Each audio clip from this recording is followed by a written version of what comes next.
All right, here we go. It's been a while since our last session, and we're back with, we talked about, what was it? Reason, I think? Reason. Yeah. So now, here we are, long time later, to talk about gratitude. And so let's just jump right into it. Talk to me a little bit about how, what topics, what your class day is on your gratitude day. Yeah, so my class is meeting again next week Mm. for our Criminal Justice Day. And we're reading about gratitude, chapter 8. Okay. So it will be interesting to see how the topic of gratitude naturally ties in with the topic of criminal justice. And we shall see. I think there's some natural alignment there, but we'll. Do you have any thoughts on some interplay between those two? Well, I think there is probably some connection with law enforcement and community members. Like how they see community and how the community sees law enforcement? Yeah. I hadn't thought about that. I think talk about that, hasn't there, now that I think about it. Yeah, I think there's a lot of interplay that could happen. Connect with the community, right? Yeah. So I think that's going to be really, really interesting. Gratitude and law enforcement will be, again, not a combo you might automatically assume, but then I think there's going to be some really meaningful things that come out of it because, well, just the reasons you said. I mean, just that interplay between the two. So, yeah, why don't we just jump right into our PowerPoint.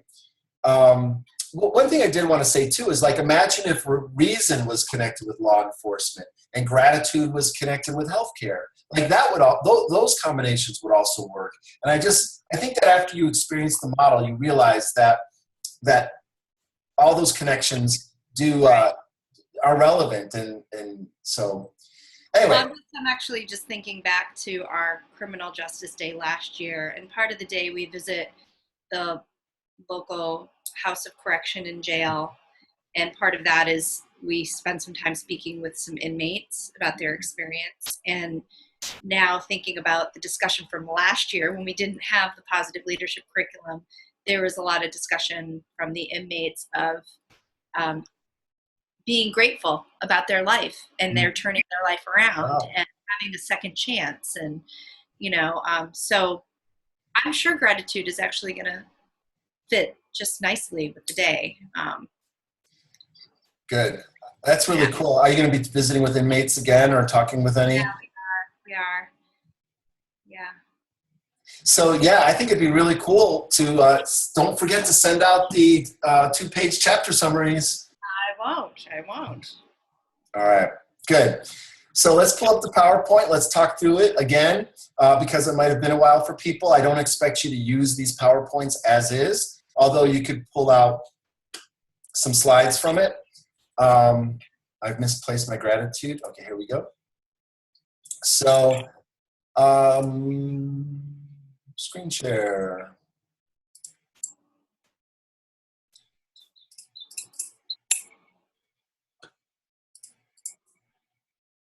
And this gratitude chapter is usually like so well received. I wanted to say always because I think it's been always well received.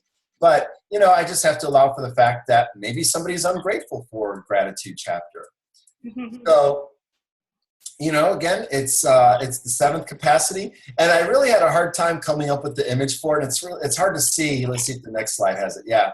So, we came up with this idea of the tree, a giving tree, an apple tree, something that somebody planted a while ago that we're reaping the benefits of. And that's the idea of gratitude. And then the subtitle is the generative force of renewal. That gratitude actually does that. It renews people. And that's one of the powerful effects of it. And so we need gratitude in our life. Otherwise, we could just get burned out. We don't appreciate what we have. So So very important topic, and what a great way to round out the capacities with gratitude. So jumping right in, the purpose of this chapter is to demonstrate the positive and renewing social force of gratitude that leaders could exhibit and exude. And intended outcome is to see gratitude as a source of personal fulfillment and understand ways to inject that spirit of gratitude into your community. So leaders can do that. Leaders can model gratitude. Gratitude is a positive action that you can take that evokes positive reactions from other people, especially when it's an authentic gratitude or a purposeful gratitude. Again, you can combine it. So here's that self-assessment, these 7 questions that also could serve as an outline for the chapter. Great way to see where people stand. I experience a feeling of gratitude on a daily basis. And even on a daily basis, is it just once a day, or can you experience it throughout the day? And would that make for a different kind of day than if you felt no gratitude at all? And not just feeling gratitude from other people, but I was going to say not just expressing gratitude to other people, but when you experience a sense of gratitude from other people, that people acknowledge contributions you've made and the value you represent, how does that change your circumstances versus when you're working your butt off for people? I was going to say hard out, but whatever, I don't know. But when you're working really hard on behalf of someone else, and there's no gratitude, there's no acknowledgement, how does that change your day? When praising others, I specifically state what they did and the beneficial results. It's one thing to say, yeah, thanks, versus thank you because you did that. It's really made a difference for me in this way. I think there's a fuller body expression of gratitude we can make rather than just like, yeah, thanks. Which sometimes that's totally fine to say too. I'm not criticizing that, but I think the ability to express gratitude in a fuller way is a capacity. It's an ability that you can develop. We all can develop. In times of stress, I take a step back to reflect on things for which to be grateful. Super, super hard to do. I mean, I say that. I put the statement here. I know it's not easy, but that is sometimes the most powerful time to experience gratitude because it totally changes the mindset that you have. I watched this really great documentary last night.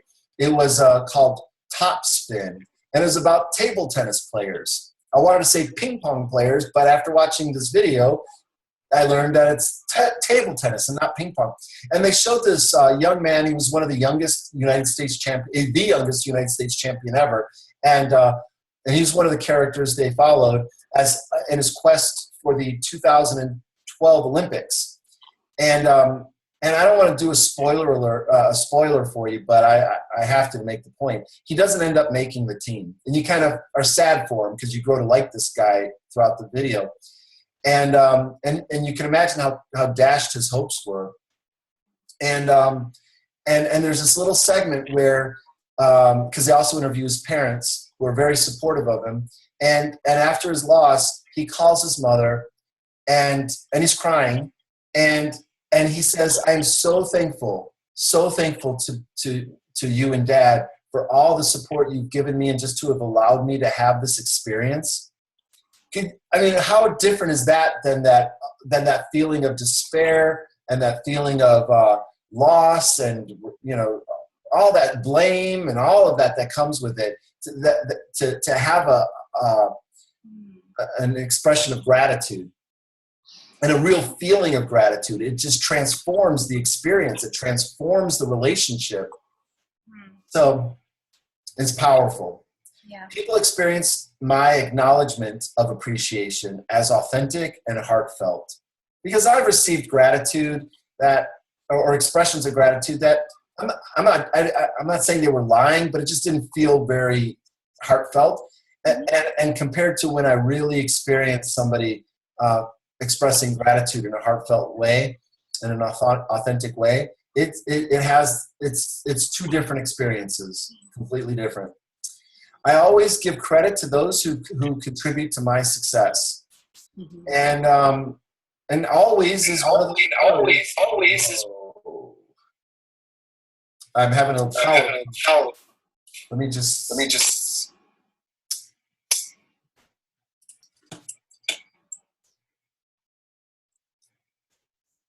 All right, maybe we're back. Can you hear me? Yep. Okay, good. Sorry about that. So, I forget where I was. Oh yeah, always is one of those words where it's really, that's tough. No one can meet that standard. But as often as possible, do I give credit? Do I think about ways to thank somebody? Do I look for the contributions that others make? Or am I so focused on my own performance and how great I was that I don't think about other people? So, yeah. There's this great book. I might reference it in here somewhere, but in case I don't, it's called Naikan, Naikan, Naikan. And it's a Japanese word, and it's a practice of gratitude. And one of the exercises is a daily exercise where at the end of the day, you ask yourself 3 questions. What I think I've heard of this. Yeah. What good have I done today? What harm have I done today? You know, or even what is something I could have done to do something good, but I didn't do it? And then what benefits did I receive today? And when you think about that question, all sorts of things we take for granted come to mind. I mean, I like driving on roads way better than I like driving through forest and mud and dirt and rocks. And so you could be thankful for the roads. And then when you're at a stoplight and you're all mad because the stoplight picked you out personally to turn red on you, to realize, wow, there's a system in this country to keep order so that we don't run into each other and more people don't die from car accidents. I mean, little things we just don't think about that if you just practice that gratitude. Right. So it is a capacity. Let's see, what else? I look for opportunities to celebrate the achievement of others. Because I know for myself, the little tough battles I'm in every day, the little battles of getting work done, staying motivated, whatever. And that nobody really knows or thinks to acknowledge it. But it would feel really good if they did. So maybe I could do that for other people. I frequently help others to focus on the positive side of things. And I am not one of those people you could accuse of being an optimist. But so I don't want to just focus on positive things and ignore the negative things. But to make an extra effort to focus on someone's good qualities or something that happened that was really good is a cultivated quality. It's a capacity we can develop. So those are the 7 questions for just getting people thinking about it. So any thoughts on any of these? I guess I would just say that to remind your class to do things, like to really take the time to take the assessment before they read. I've put that out. I always start with, hey, how'd you do on the assessment? Does anybody want to share any insights? And I get the sense not everybody's doing them. So I would say just encourage that, or make it an assignment. I want you to do this before because we're going to share your results or so. I don't know. Yeah. Yeah. Or I wonder too, if you could have break them up into smaller groups and just have them discuss these 7 questions. Right. It might take them forever to get through all 7. So maybe just give them 10 or 15 minutes and see how much buzz gets created and then ask them what were the things that really emerged from that conversation that got you all excited. And I think you'd hear a lot of different things. So yeah, that's a good idea. Yeah, it might be an experiment to try.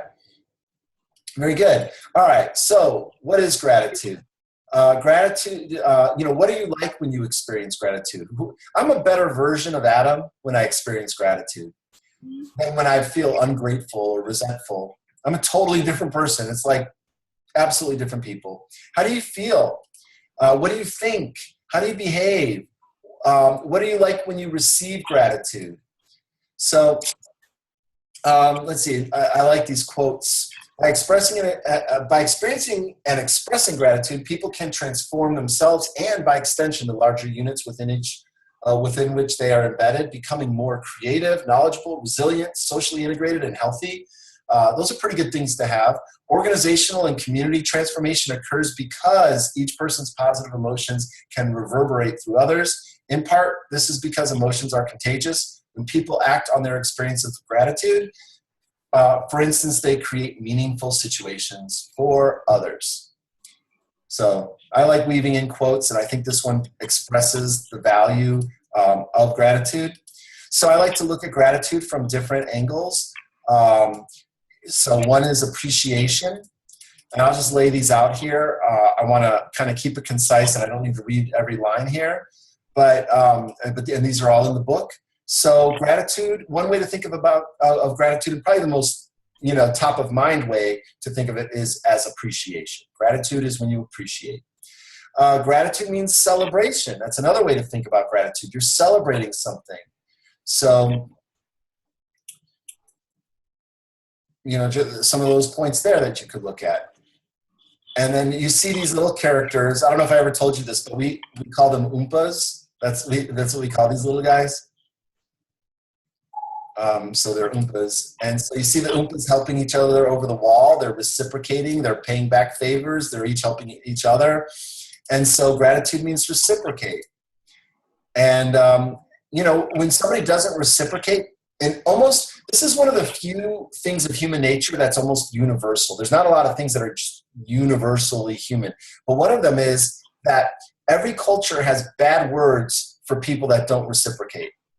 Freeloader, moocher, if we spoke different languages, we'd have different words for it. Because there's just something fundamental that, hey, if somebody does something nice for you, you do something nice for somebody else. And also, if somebody avoids doing something harmful to you, then you avoid doing something harmful to them, There's a lot of research on reciprocation. Very, very powerful aspect of human relationships is reciprocity.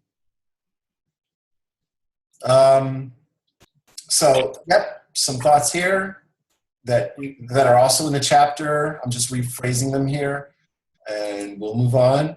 Gratitude means connection. So it's that you feel connected with people that you're grateful for, and you feel grateful for the people you're connected to. And so it lends to community building. It's a very powerful piece of community building to connect it to another chapter or another capacity. Gratitude is repair. So it's that thing of making things right. Things you value, you invest in, you restore. So here's our little Oompa polishing his boots. Because we take care of the things we appreciate. And that's what you say when somebody is like not taking care of something. You give them a child a gift, and they leave it outside. And you're like, you didn't appreciate the gift. You aren't grateful for it. And because it's neglect that is almost the opposite of gratitude. You're not grateful for our relationship and our marriages and all those kinds of things. We need to recognize those things we take for granted. I think it's one of those things that keeps a relationship healthy and alive. It's not just I think it's a fact. So, right. Yeah. So, that's a little bit about, gratitude is happiness. So, it really is. It's so key to an overall experience of well-being, psychological well-being, is to be able to experience gratitude. It's a sign of a healthy person. A healthy person experiences gratitude. An unhealthy person does not. We look at people with some personality disorders, sociopaths who think they're the star of the play. And everyone else is just extra in the play. It's hard for them to be happy, truly happy, if they're not grateful for things around them. So, very important for happiness, psychological well-being. That's it's very well recorded in the positive psychology literature, that the connection between gratitude and happiness. So, very important. Gratitude is leadership. So, I like this. It humanizes organizations. Instead of viewing people as just factors of production, I mean, Henry Ford, and I'm not a fan of Henry Ford. I don't think he was a very good person. And one of his quotes was, "Why is it that when I need a pair of hands, I end up getting the whole person?" You know, yeah, and that's where the whole human relations movement and human resources movement grew out of organizations. You know, that we live in a very different time today that we should be appreciative of. That organizations overall have become more humane, but it was not like that before. You know, you didn't thank people for doing their job before. They did their job, and they should be thanking you. You know, yeah. So very important aspect of and organizations recognize this, that gratitude is really important to one's engagement. Gallup has their 12 questions, their Q12, and a lot of those, and the idea is that if an employee answers yes to these 12 questions, or yes or no questions, that they're going to be more engaged. And a lot of those questions have to do with feeling like they matter, and that that what they do makes a difference, and that they're appreciated. So an important part of organizational well-being. So leaders need to understand the role of gratitude in their organizations, and develop their capacity for gratitude. So, you know, I like to do models and tools and diagrams. I just want to check something real quick.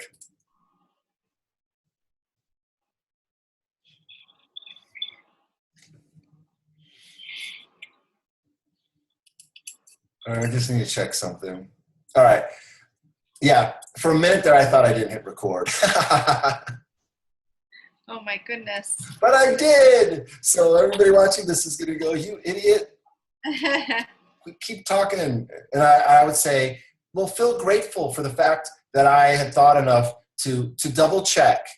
Okay? So just don't be ungrateful. Experience gratitude. All right, let me go back to my screen share. You know, it's like one of those moments where you're like, did I leave the stove on? You know? Yeah. So we're back. All right. So this diagram, yeah. So this might be a little confusing, but the idea is that in order for us to feel grateful for something, it has to register somewhere on our nervous system. We have to take it in somehow through our senses. That's how we appreciate the world. That's one of the great things about our senses is they keep us safe, they allow us to live life, and we should feel grateful for them. They allow us to experience these sensations, sound and touch and sight and smell and all that. So it's what gives us pleasure. So we're always taking in the world around us. We're experiencing physiological states and emotional states at every moment. We just don't always notice it. So that's why the first gateway is your senses, but then the next one is being present to it. You know, that's why people raising kids want to make videos of their kids at their tap dance recitals or whatever. Is because you want to experience it. The irony is that you'll probably never watch the video again, and while your child is up there dancing, you're just standing. You have an iPad or a smartphone between you and them, mediating the experience, and you're so focused on capturing it on film that you don't capture it in the moment. But it's why mindfulness is such an important and needed concept.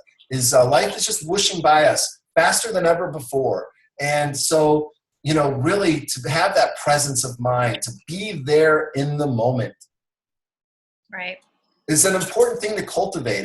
Some people might dismiss it. I get that, you know, it's just all mystical or, well, you know, whatever. But no, it's becoming less and less like that. Now that we're able to study brain science the way we do, we know that ability to be present and mindful has extremely powerful effects on our experience.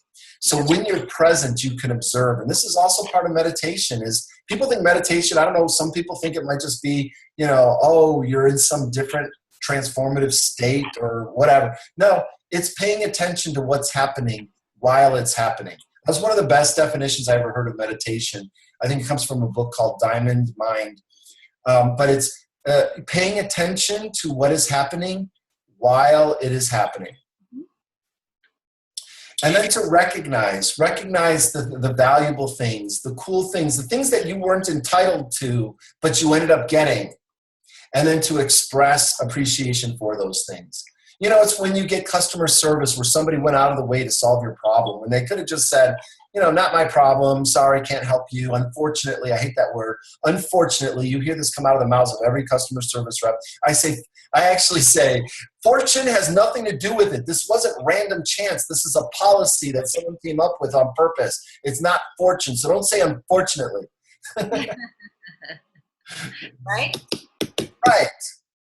So, but then when you do get that great experience and someone's like, you know what, let me take care of you. Let me go out of my way to make your experience right. And I just feel so appreciative of it. Like it's one of my favorite things, you know, it's just great customer service. And then I express it, you know, to make sure I want to reinforce those kinds of behaviors. I want to let someone know that it mattered, that they turned my day from being bad to being good. So the ability to express it.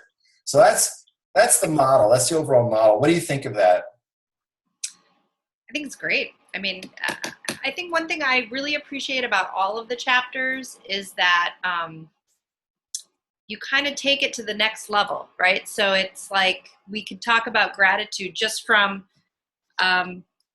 you know, the start of the chapter where you define gratitude, but then taking it to this sort of deeper level and saying, okay, but how do you even get to gratitude? And it's these very, there's a system there. There's actually, you know, there's a method to getting to gratitude, and kind of the fact that you break it out like that, I think is just one thing I really appreciate about the curriculum.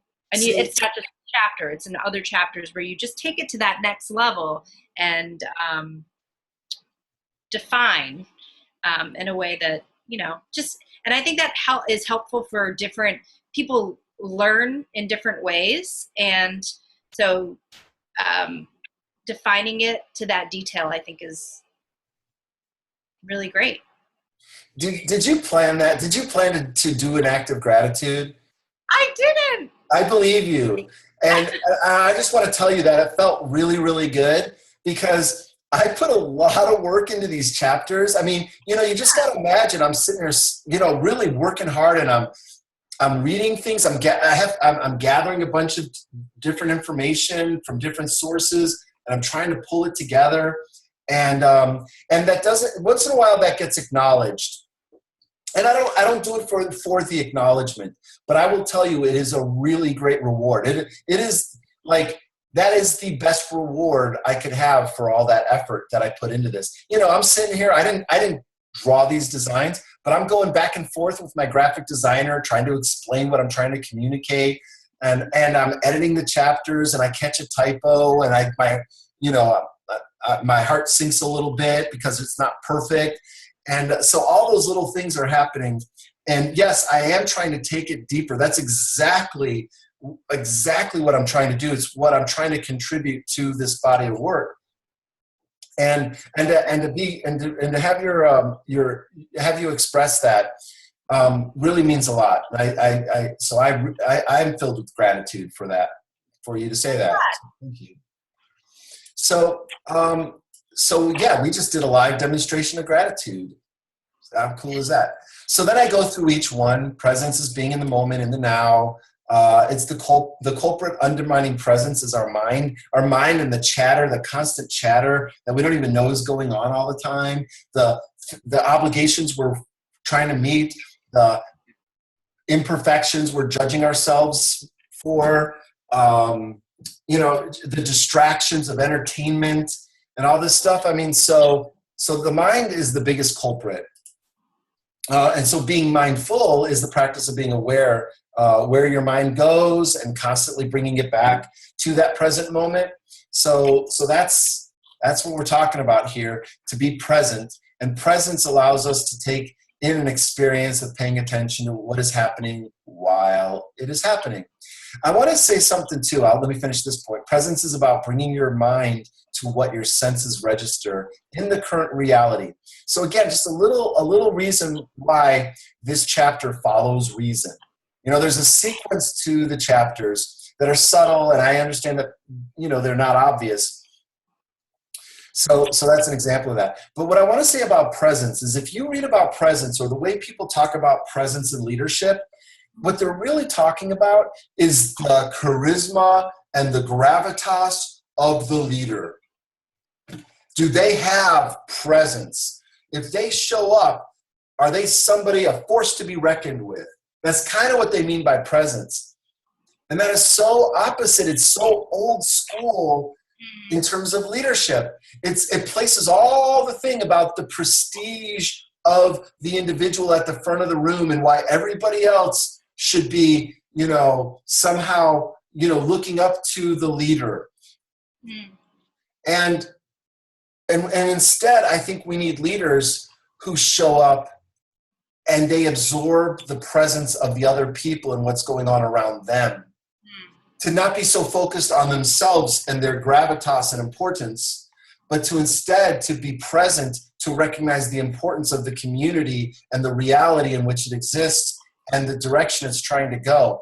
I think that's fundamentally what's different about how I think of leadership versus how leadership is often, not always, but often talked about in the corporate sector. It becomes a cult of ego, and the cultivation of ego, and I'm going to be the special snowflake that is written about in Inc. magazine or Fast Company, or the one that everybody comes to me for making the decisions. And, things like that. It's just such a warped and skewed view of leadership. And that's really ultimately what I'm talking about here in this model.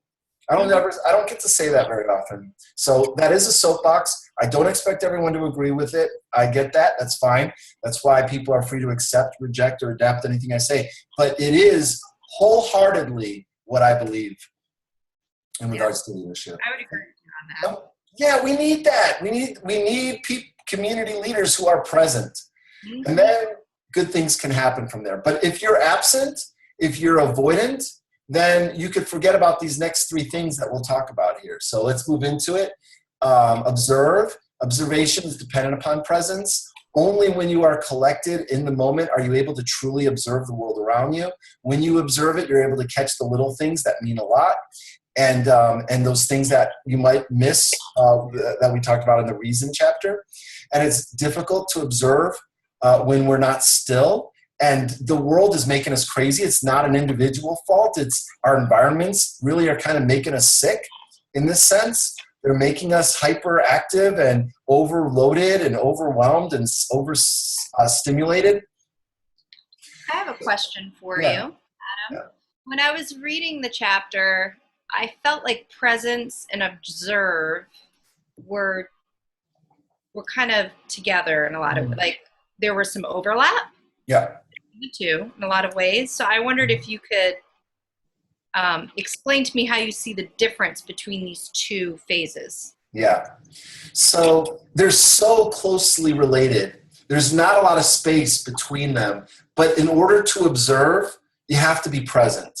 And so it's like I can see why they would be fused together and the way that you are. Yeah. Are you, when you're present, are you observing? I believe you are. I believe you're observant. Okay. What do you think? It's okay if you disagree. No, I don't. It's not that I disagree. I'm just trying to understand the very subtle differences between the two. Yeah. It's subtle. I realize that. So I'm just trying to wrap my head around what it is. I think of it this way, could I observe if I wasn't present? Right. But if I was present, does it mean necessarily that I observed? Maybe not. I don't know, but I do know that presence is a prerequisite to observance. Right. Yeah. Yeah. I get it. Yeah, because I could like let's say I'm watching a sporting event. I'm in the audience, I'm watching a sporting event. I'm observing what's going on, but let's say my mind is on other things like, oh, I want to get a hot dog or just, I'm not present. So I'm not really, I'm seeing, but I'm not observing. Or, you know, you ever watch a movie and then watch it again and you're like, I totally don't even remember that scene. You know, you saw the movie, but you weren't present. Yeah. So, yeah. So I get yeah. Okay, Yeah. good. Very good. And I think this is the kind of discussion that I think would be great within a group. I mean, you know, within your class, I don't expect people to see it the same way. They might see the relationship different, and I wouldn't worry about that. I think the main point is, are they getting the idea of gratitude and pathways to it, whether or not I use the right words, you know, or whatever. So yeah, and you can tell your participants that if it ever comes up for any of the chapters, they may not. You know, I know some of the language isn't how other people think of it. Like when I talk about operator versus technician, some people just that distinction isn't really intuitive for them, and they don't see it the way I see it, and that's, you know, that's okay. That's normal. That doesn't mean I'm right and they're wrong. It just means I had a certain meaning for those words, and they had a certain meaning for those words. So that's all right. Let's see. Yeah, and so presence facilitates observance or observation. And observance allows for recognition, so recognize. And that's true too. Like I use the word observe, but maybe I mean observation, or maybe I mean observance. You know, observance kind of has that sense of, we use it in a religious sense. I'm observant of this faith or this, you know, whatever. So those different spins on the word observe can go into different directions. Observation is different than observe, you know. So, you know, it's all a little different. And same with recognize. It's recognize, recognition. So lacking both presence and observance, how can we recognize someone's contribution? Recognition begins in the moment that our ego subsides and the borders of our individualism recede. Who wrote that?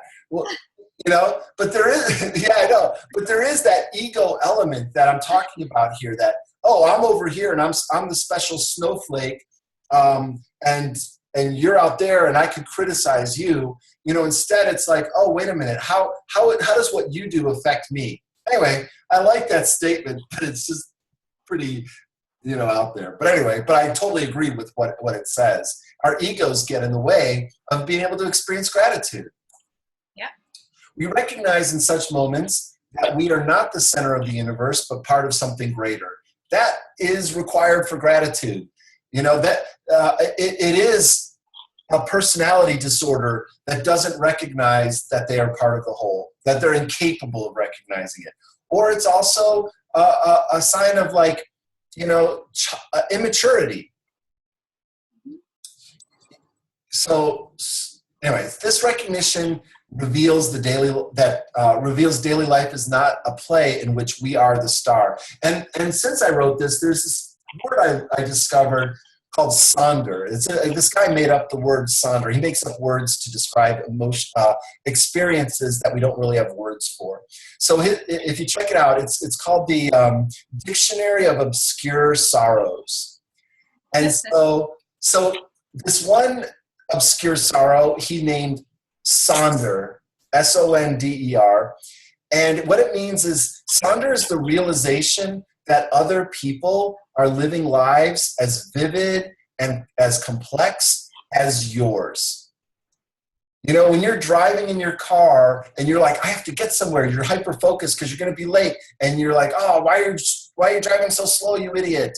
You know, it's the recognition that other people are trying to get to where they're trying to go, and it's just as legitimate, and they have as much going on in their world as you do yours. It's a really cool word. It's a really cool idea. And so that's really what I'm talking about here.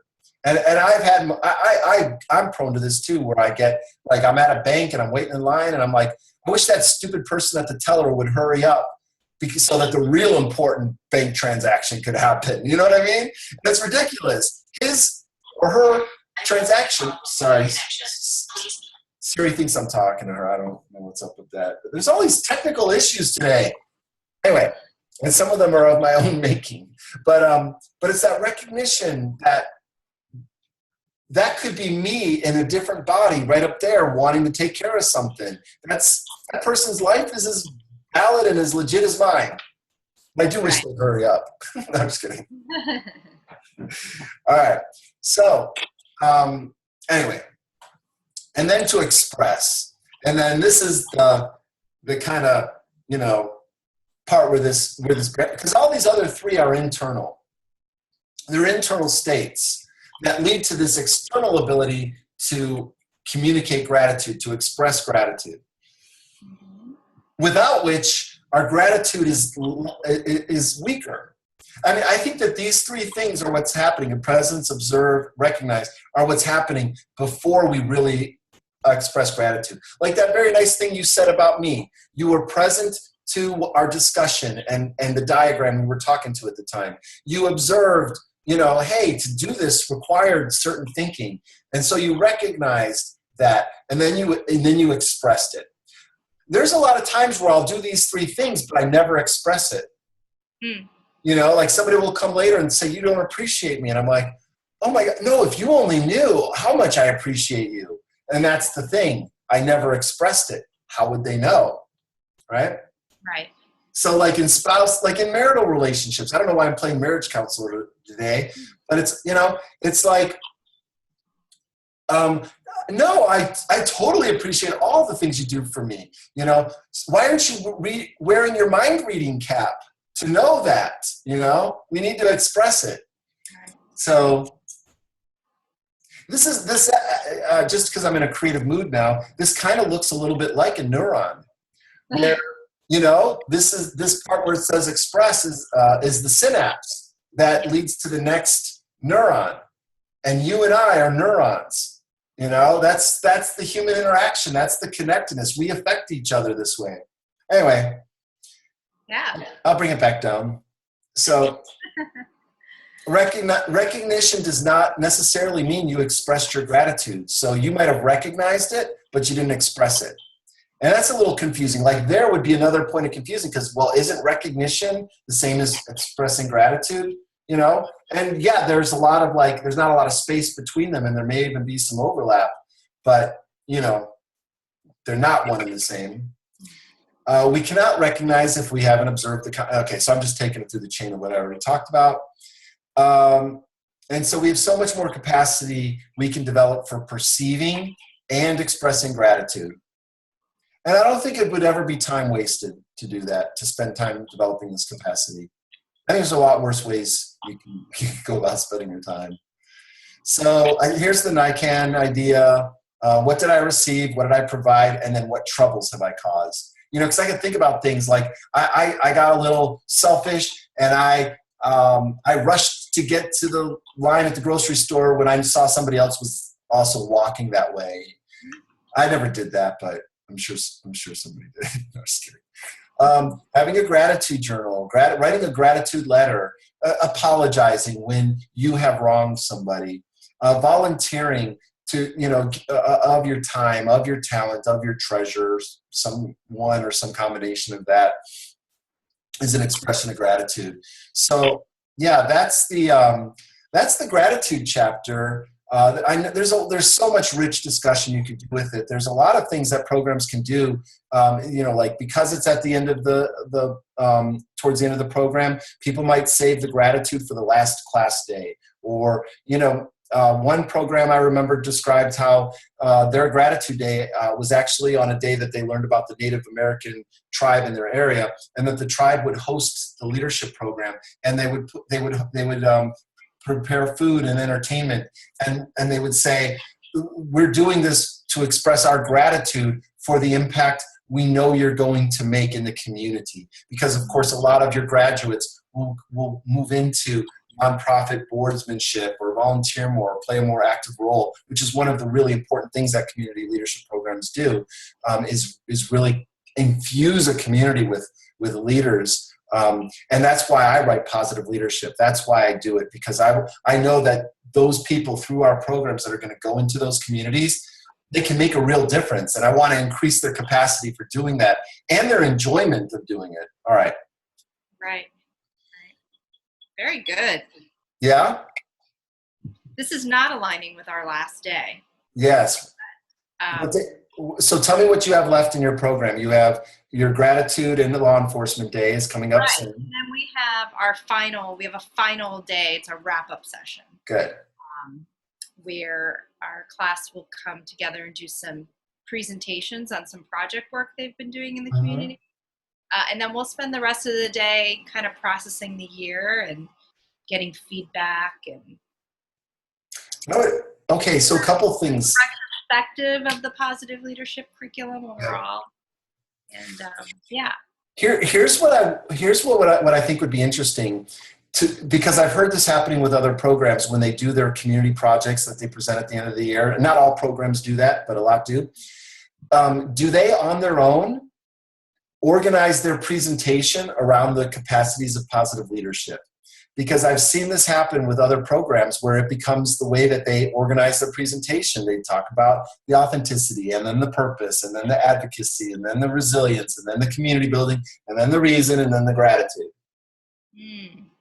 Or maybe just some of those. Maybe they only focus on. But I think that's an interesting idea that we can encourage them to do this year. I like that idea.